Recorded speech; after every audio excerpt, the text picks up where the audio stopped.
Good evening, everyone. Welcome to the channel. Before I begin, here are my disclaimers. Today I am going to give you an update about US BANCORP quarterly report. US BANCORP offers a wide range of financial services to various clients.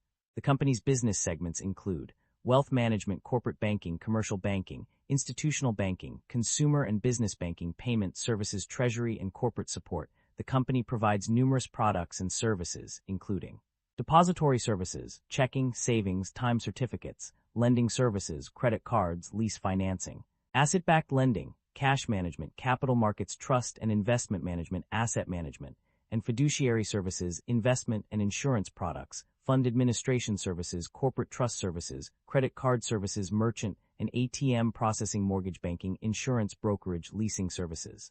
The lack of significant changes in US BANCORP, USB, stock price over the past year can be attributed to several factors. While it is challenging to pinpoint specific news events as the cause, various announcements and developments have occurred without leading to a substantial drop. US BANCORP's own news includes the launch of co-branded products with Edward Jones, introduction of the Split World MasterCard, speaking engagements at conferences, reports on freight market contraction, decrease in prime lending rate, third-quarter earnings report, and participation in investor events. These announcements are common for financial institutions and often have anticipated impacts on stock prices. The broader banking sector has also experienced news that may not have led to significant changes in US BANCORP's stock price. The European Commission postponed the implementation of Basel III market risk rules. The Reserve Bank of New Zealand noted heightened financial stability risks, and Federal Reserve data showed a decline in U.S. bank reserves. Determining the impact of these events on US BANCORP's stock price would require precise analysis of the stock's movement immediately following each announcement. Over longer periods, US BANCORP's stock performance has varied, with a 2025 performance of -0.29% and a 2024 performance of +13.97%. The primary drivers of revenue growth or decline. Revenue growth is primarily driven by an increase in net charge-offs, average loans outstanding, and a decrease in non-performing assets. These factors contribute positively to revenue growth. On the other hand, there are no explicitly mentioned drivers of revenue decline. However, certain sections suggest that decreases in specific revenue streams and increases in expenses may also impact revenue. Additionally, loan sales, improved credit quality, and portfolio mix can influence revenue growth or decline. While these factors are not primary drivers, they play a significant role in shaping the company's financial performance. Net income and profit margins. A shift in performance. The financial performance of a company has undergone significant changes in net income and profit margins. In the third quarter and first 9 months of 2025, consumer and business banking experienced a decline in net income by $20 million, 4.1%, and $100 million, 6.8%, respectively.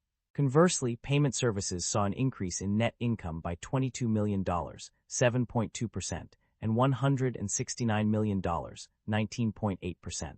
The changes in net income may be attributed to fluctuations in revenue or expenses. Net interest income decreased by $66 million, 3.5%, in the third quarter, and $316 million, 5.6%, in the first 9 months of 2025. While non-interest income increased by $111 million, 9.7%, in the third quarter, and $233 million, 6.9%, in the first 9 months. These variations suggest that changes in revenue streams have contributed to the shifts in net income. The reasons behind these changes are multifaceted and may be influenced by factors such as interest rates, market conditions, credit risk management practices, or the company's derivatives and netting arrangements designed to manage risk. The company's financial performance reveals some notable trends regarding its debt level and interest expenses. Notably, the total non-performing assets decreased from $1.8 billion to $1.7 billion between December 31, 2024, and September 30, 2025. However, this decrease is somewhat offset by a significant increase in net interest income, NII, of $66 million, 3.5%, in the third quarter, and $316 million, 5.6%, in the first 9 months of 2025 compared to the same periods in 2024. Moreover, the company's derivatives under collateral arrangements show an aggregate fair value of $1.9 billion at September 30, 2025, indicating a net liability position. While these figures do not explicitly indicate significant changes in debt level or interest expenses, they suggest that the company is managing its financial obligations effectively, albeit with some complexities arising from derivative arrangements. Overall, while there are no dramatic shifts in debt levels or interest expenses, the data suggests a nuanced picture of the company's financial health. The financial performance of various segments and regions within the company has shown mixed results over the past year.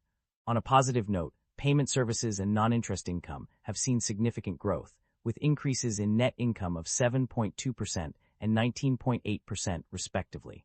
However, consumer and business banking has experienced a decline in net income, decreasing by 4.1% in the third quarter and 6.8% in the first 9 months of 2025. Treasury and corporate support also recorded a net loss of $291 million in the first 9 months of 2025, although this is an improvement from the previous year's net loss of $1.2 billion.